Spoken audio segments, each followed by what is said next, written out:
ሰላም ለእናንተ ይሁን የእግዚአብሔር ቤተሰቦች።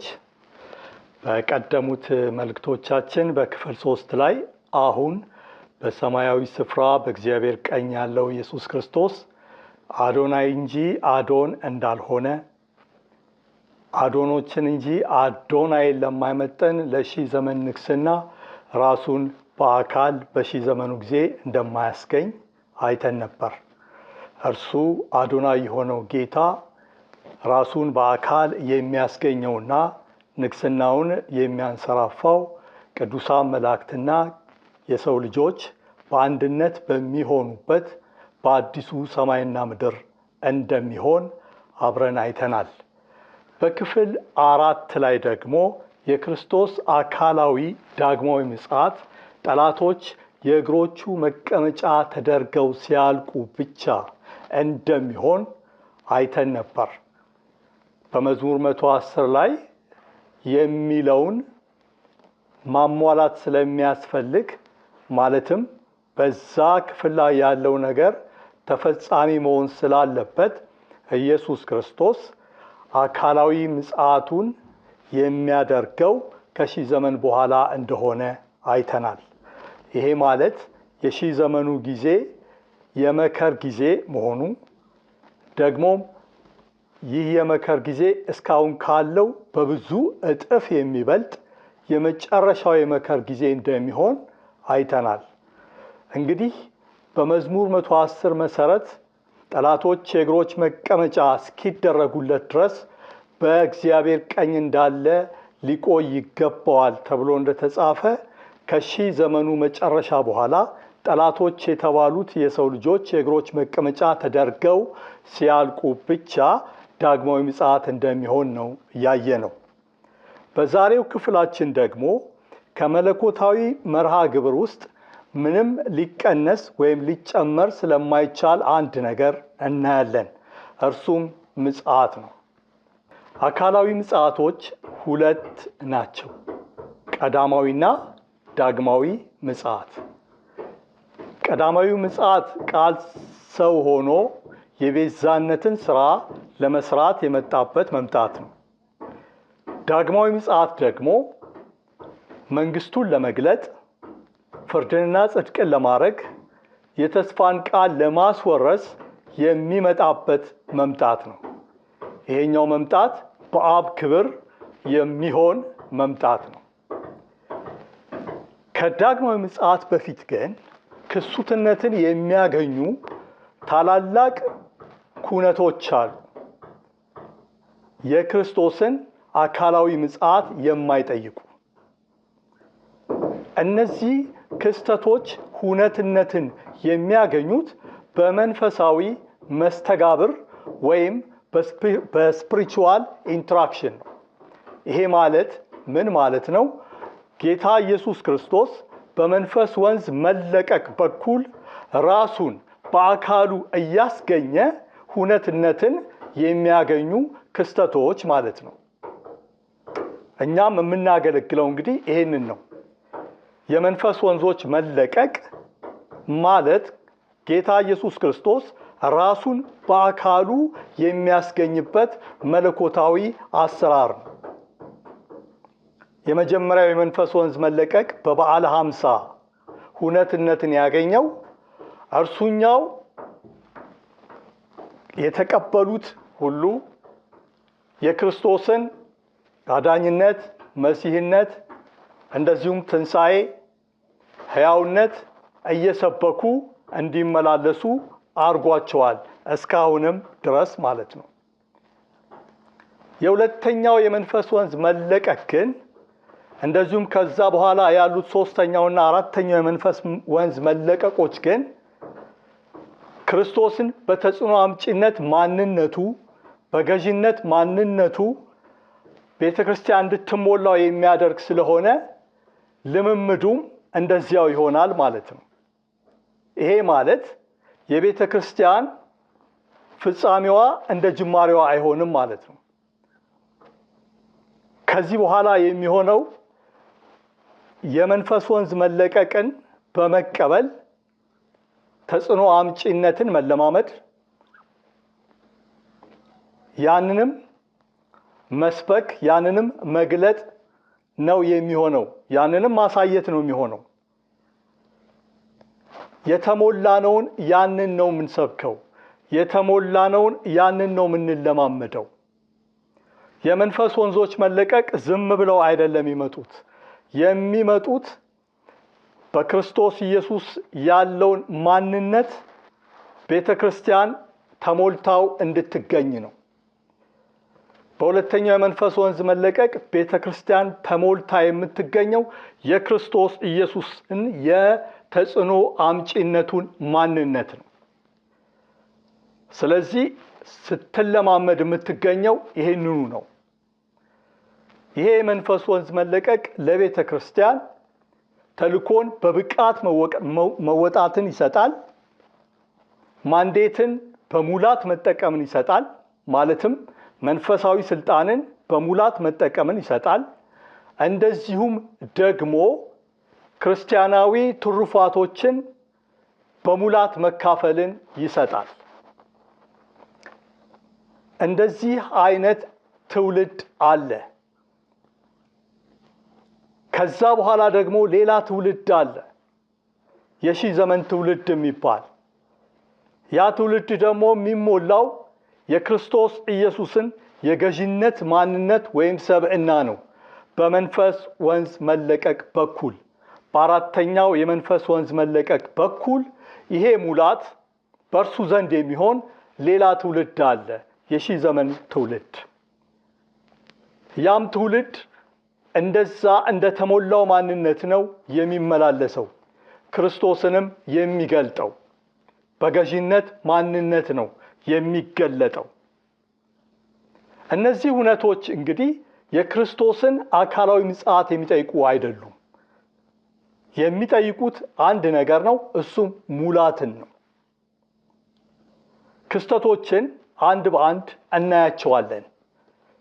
ትልልቅ ክስተቶች ናቸው፣ ግን የክርስቶስን አካላዊ ምጽአት የሚጠይቁ አይደሉም። መስተጋብራዊ እውነቶች ብቻ ናቸው እዚህ ጋር አስፈላጊ የሚሆኑት። የአራቱ ዳይሜንሽናል የሆኑ የይዘት መጠናቸው እየጨመረ የሚሄድ ትንቢታዊ የሆኑ ደግሞም የተስፋ ቃል የሆኑ የመንፈስ ወንዞች መለቀቅ ነገር በደንብ ከገባን መንፈሳዊ መርሃ ግብር በደንብ ገብቶናል ማለት ነው የሚሆነው። ምክንያቱም እያንዳንዱ ትውልድ ተነስቶ የሚመላለስበት የሚመሰክረው የሚለማመደው ያንን ስለሆነ ነው። በመዝሙር 45 በቁጥር 16 ላይ በአባቶችሽ ፈንታ ልጆች ተወለዱልሽ፣ በምድርም ሁሉ ላይ ገዢዎች አድርገሽ ትሾሚያቸዋለሽ የሚል ቃል አለ። አሁን እዚህ ጋር ልብ በሉ፣ የሚነሳ ትውልድ ነው። አባቶች ገዢ አልነበሩም። የተወለዱት ልጆች ግን ምን ሆነው የሚነሱ ናቸው? ገዢዎች ሆነው የሚነሱ ናቸው። ስለዚህ ልምምድ ሁሉ ያው ሆኖ አይቀጥልም። ልምምዶች ያው ሆነው አይቀጥሉም። እዛው ክፍል ላይ መዝሙር 45 ላይ ቤትሽን የአባትሽን ቤት ወገንሽንም እርሺ ይላል። መርሳት ስለሚያስፈልግ ነው። ለምን? ይሄኛው የሚነሳው ትውልድ ያንን ስለማይደግም የአባትሽን ቤት ወገንሽንም እርሺ የሚለው መረሳት ስላለበት ነው። ያንን ያረሳ ትውልድ፣ ያንን ለመርሳት ያልፈለገ ትውልድ መሻገር አይችልም። ሌላ ልምምድ ወይም የተጠበቀለትን ልምምድ መለማመድ አይችልም። ምክንያቱም ያ ተጣብቆበት ስለሚቀጥል የዛ የአባቶች ወይም የወገኖች እርሱት የተባለው እሱኛው ተጣብቆ ስለሚገኝ ወደ አዲስ ልምምድ ለመግባት ስለማይቻል ደሞም ስለሚያስቸግር እነዛም አባቶች የተባሉት ወገኖች የተባሉት ከዚህ ልምምድ ሌላ ልምምድ የለም ስለሚሉ ከዚህ መረዳት ሌላ መረዳት የለም ስለሚሉ፣ ከዚህ ሙላት ሌላ ሙላት የለም ስለሚሉ የአባትሽን ቤት ወገንሽንም እርሺ የሚለው ይሄንን መርሳት ካልተቻለ ወደ አዲሱ ልምምድ መሸጋገር አይቻልም። አባቶች ገዢዎች አልነበሩም፣ ልጆች ግን ሆነው ይነሳሉ ይላል። ገዢዎች ሆነው ይነሳሉ ይላል። ይሄ እንግዲህ መሻገር የሚሆነው እንዴት ሲሆን ነው? ያንን መርሳት ሲቻል ነው። ያንን መተው ሲቻል፣ አካሄድን ከእግዚአብሔር ቃል ጋር ማድረግ ሲቻል፣ ዴስቲኒን ከእግዚአብሔር ቃል ጋር ማድረግ ሲቻል፣ የላቀ ልምምድ እንዳለ መጽሐፍ ቅዱስ ይናገራል። ከኃይል ወደ ኃይል ይሄዳሉ ይላል።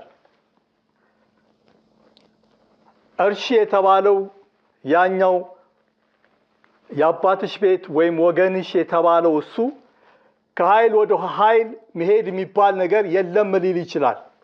ስለዚህ መርሳት ያስፈልጋል። እሱኛው ታድሶ ብቻ ነው ያለው ሊል ይችላል። ስለዚህ መርሳት ነው የሚያስፈልገው። ያን ከእግዚአብሔር ቃል አካሄድ ከእግዚአብሔር ቃል ጋር አካሄድን ማድረግ ሊያስፈልግ ነው። ከኃይል ወደ ኃይል መሄድ አለ ካለ አለ ነው። የተጽዕኖ አምጪነት ልምምድ አለ ካለ አለ ነው። የገዢነት ልምምድ አለ ካለ አለ ነው። የመንፈስ ወንዞች የተጠበቁት ለዚህ ነው። ደጋግመን ብለናል። እነዚህ አራቱ የመንፈስ ወንዞች ነገር መርሃ ግብሮች ናቸው። ለእኛ እጅግ አስፈላጊ የሆኑ መርሃ ግብሮች ናቸው። ጌታ ኢየሱስ አሁን በአብ ቀኝ የተቀመጠው እነዚህን የመንፈስ ወንዞች ጊዜያቸውን እየጠበቀ ለመልቀቅ ነው። በበዓለ ሃምሳ ጀምሮታል። ከዛ ደግሞ ይቀጥላል። በዚህኛው ዘመን ላለነው የሁለተኛው የመንፈስ ወንዝ መለቀቅ ተጠብቆልናል። ወደዛ ከተዘረጋን ያንን እንቀበላለን፣ እንካፈላለን። ከዛ በኋላ ደግሞ 666 ሊነሳ ባለበት በዋዜማው ጊዜ የሚለቀቅ የሶስተኛው የመንፈስ ወንዝ መለቀቅ አለ። 666ን ድል አድርጎ ወደ 1000 ዘመን መግባትን የሚሰጥ መንፈስ ነው። እሱ ደግሞ ለዛ ህዝብ፣ ለዛ ትውልድ፣ ለዛ ለሚነሳ ክርስቲያን ማህበረሰብ የተጠበቀ ነው። ከዛ በኋላ ደግሞ ሌላ የመንፈስ ወንዝ መለቀቅ አለ። አራተኛ የመንፈስ ወንዝ መለቀቅ የሚባል በሕዝቅኤል 45 በቁጥር 5 ላይ ተጻፈ። እሱኛው ደግሞ ወደ 1000 ዘመን ተገብቶ ንግስ የሚነገስበት ገዥነት የሚሆንበት ያ የመንፈስ ወንዝ መለቀቅ ነው። እንግዲህ እኛ ማድረግ ያለብን ነገር ምንድነው? አካሄዳችንን እንደ እግዚአብሔር ቃል ማድረግ ነው ያለብን። አሁን ወደ መርሃ ግብሮቹ እንመለሳለን። የክርስቶስ ኢየሱስ አካላዊ ምጽአት 2 ነው ብለናል። ሁለቱም በጣም ወሳኝ የሆኑ ናቸው። ግን በመካከል አካላዊ ምጽአትን የማይጠይቁ ክስተቶች አሉ ብለናል። ከነሱ አንዱ የትኛው ነው? ፊተኛው ትንሣኤ የሚባለው። ፊተኛው ትንሣኤ የክርስቶስን አካላዊ ምጽአት የሚጠይቅ አይደለም። በነገራችን ላይ ይሄ ፊተኛው ትንሣኤ የሚመለከተው ሁሉንም አይደለም።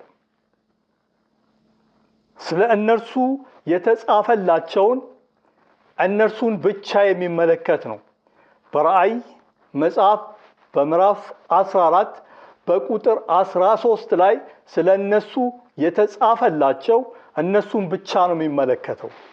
እዛ ክፍል ላይ ከእንግዲህ በኋላ በጌታ የሚሞቱ ብፁዓን ናቸው፣ ስራቸው ይከተላቸዋል ይላል።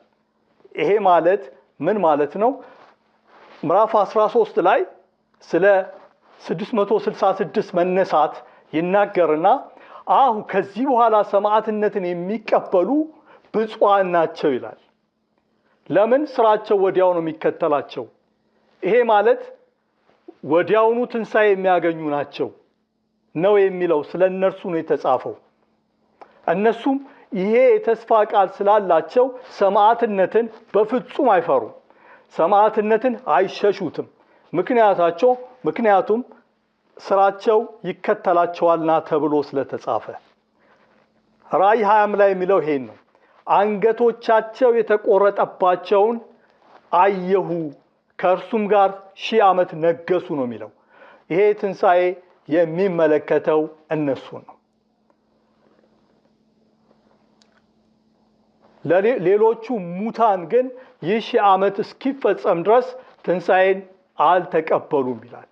ምክንያቱም የጠቅላላው ቅዱሳን ወይም አማኞች ተስፋ 1000 ዘመን ስላይደለ ነው። የሁሉም አማኞች ተስፋ ትንሣኤና ወደ አዲሱ ሰማይና ምድር መግባት፣ የተባረከው ተስፋ የሚባለውን እሱን መካፈል ነው። እሱ ደግሞ የሚሆነው በክርስቶስ ኢየሱስ ዳግማዊ ምጽአት ነው። ከ1000 ዘመን በኋላ በሚሆነው ተስፋው ይሄ ነው። ሐዋርያው ጴጥሮስ በመጀመሪያ መልእክቱ ላይ በምዕራፍ 1 ቁጥር 13 ላይ ያለው ኢየሱስ ክርስቶስ ሲገለጥ የምታገኙትን ጸጋ ፈጽማችሁ ተስፋ አድርጉ አለ። ከዛ በሁለተኛው መልእክቱ ላይ በምዕራፍ 3 በቁጥር 13 ላይ ነገር ግን እንደ ተስፋ ቃሉ ጽድቅ የሚኖርባትን አዲሱን ሰማይና አዲሱን ምድር እንጠብቃለን አለ። እዛ የመጀመሪያው ክፍሉ መልእክቱ ላይ ያለውን እዚህ ጋር በደንብ አብራራው። ጠብቁ፣ ፈጽማችሁ ያንን ተስፋ ጠብቁ ያለውን ሲያብራራው የተስፋ ቃሉ አዲስ ሰማይና አዲስ ምድር ጽድቅ የሚኖርባትን እሱን እንጠብቃለን አለ። ስለዚህ 1000 ዘመኑ አይደለም የቅዱሳን የተባረከው ተስፋ። 1000 ዘመን ግን የሙላት ጊዜ ነው። 1000 ዘመን የከፍታ ጊዜ ነው። ግን ይሄ ለማን ነው? 666ን ድል አድርገው ለሚገቡት ነው። ቤተክርስቲያን ሙላት አላት ብለናል። እዛ ጋር ሙላትን የሚካፈሉ ይካፈሉታል። አሁን እኛም እዚህ ጋር የተጠበቀልን ሙላት አለ። በቀደሙት ዘመን ያልተለማመዱትን እንለማመደዋለን።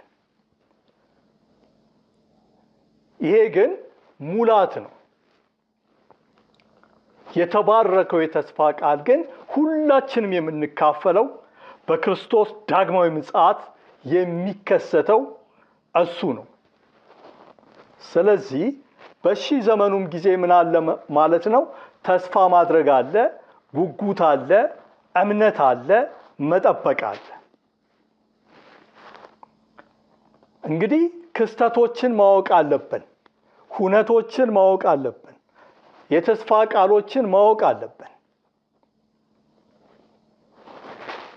በመንፈሳዊ መስተጋብር የሚከናወኑትንና በአካላዊ ምጽአት የሚከናወኑትን ለይተን ማወቅ አለብን።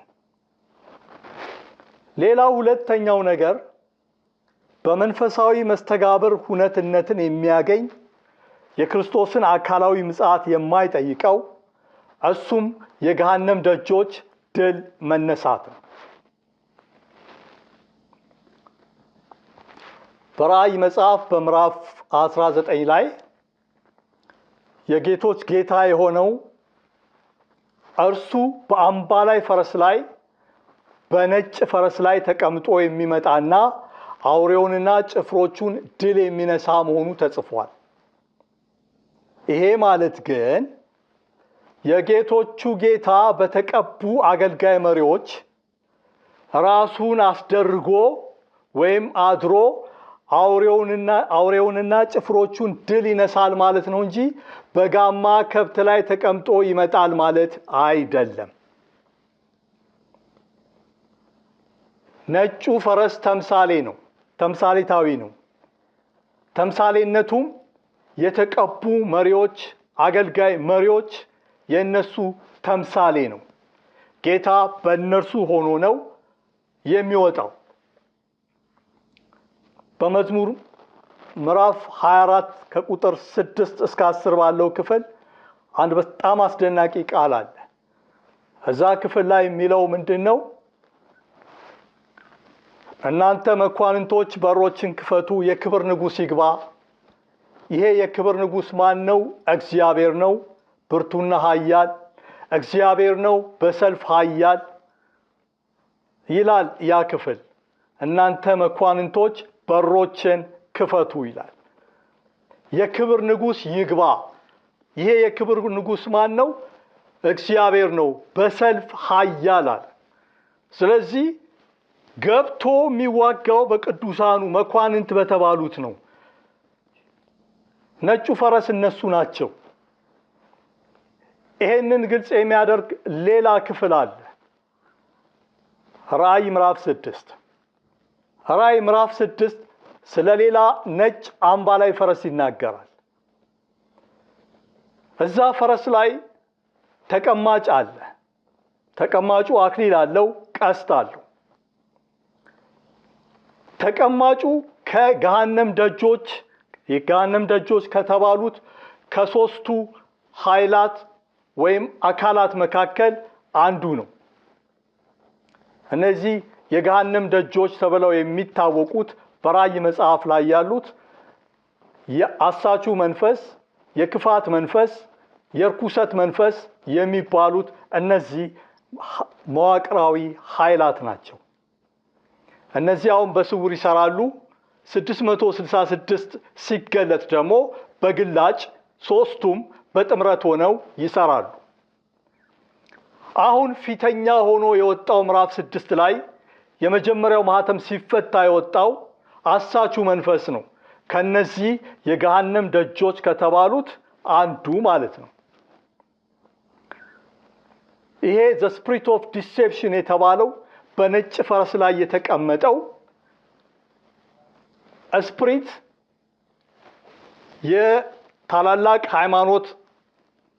የታላላቅ የሐሰት ሃይማኖት መስራቾችን፣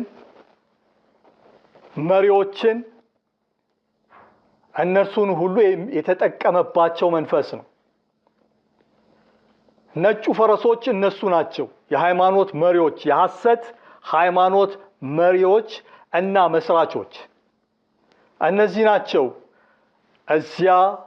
እነዚህ ናቸው ነጭ ፈረሶቹ። እዛ ቦታ ላይ የተቀመጠባቸው ደግሞ አሳቹ መንፈስ ነው። ስለዚህ በፈረሶች ላይ ሆኖ ይወጣል፣ ስራውን ይሰራል። የሐሰት ሃይማኖት መስራቾች ወይም መሪዎች እጅግ በጣም ብዙ ቁጥር ያላቸው ተከታይ ያፈሩት በገዛ ራሳቸው አይደለም፣ ከተቀመጠባቸው ከተቀማጩ የተነሳ ነው። ስለዚህ አሁን ስለ ፈረሶች የገባን ይመስለኛል። ጌታ ኢየሱስም ለቤተ ክርስቲያን የሰጠው ማንዴት አለ። የገሃነም ደጆች አይቋቋማትም ብሏል። በማቴዎስ 16 ከቁጥር 18 እስከ 19። ስለዚህ የተባለላትን ሆና መገኘት ስላለባት ነው ኢየሱስ ክርስቶስ በነጭ አምባላይ ፈረስ ወይም በአገልጋይ መሪዎች፣ በተቀቡ መሪዎች ላይ ሆኖ የገሃነም ደጆችን ድል ለመንሳት ይወጣል እንጂ በአካል መጥቶ የገሃነም ደጆችን አይዋጋም። እንግዲህ ይሄንን ክፍል እዚህ ላይ እናጠቃልለውና በሚቀጥለው ክፍላችን ከዚህ ተከታዩን ክፍል ይዘን እንቀርባለን። እስከዛው ጸጋ ይብዛላችሁ። ጌታ ከእናንተ ጋር ይሁን።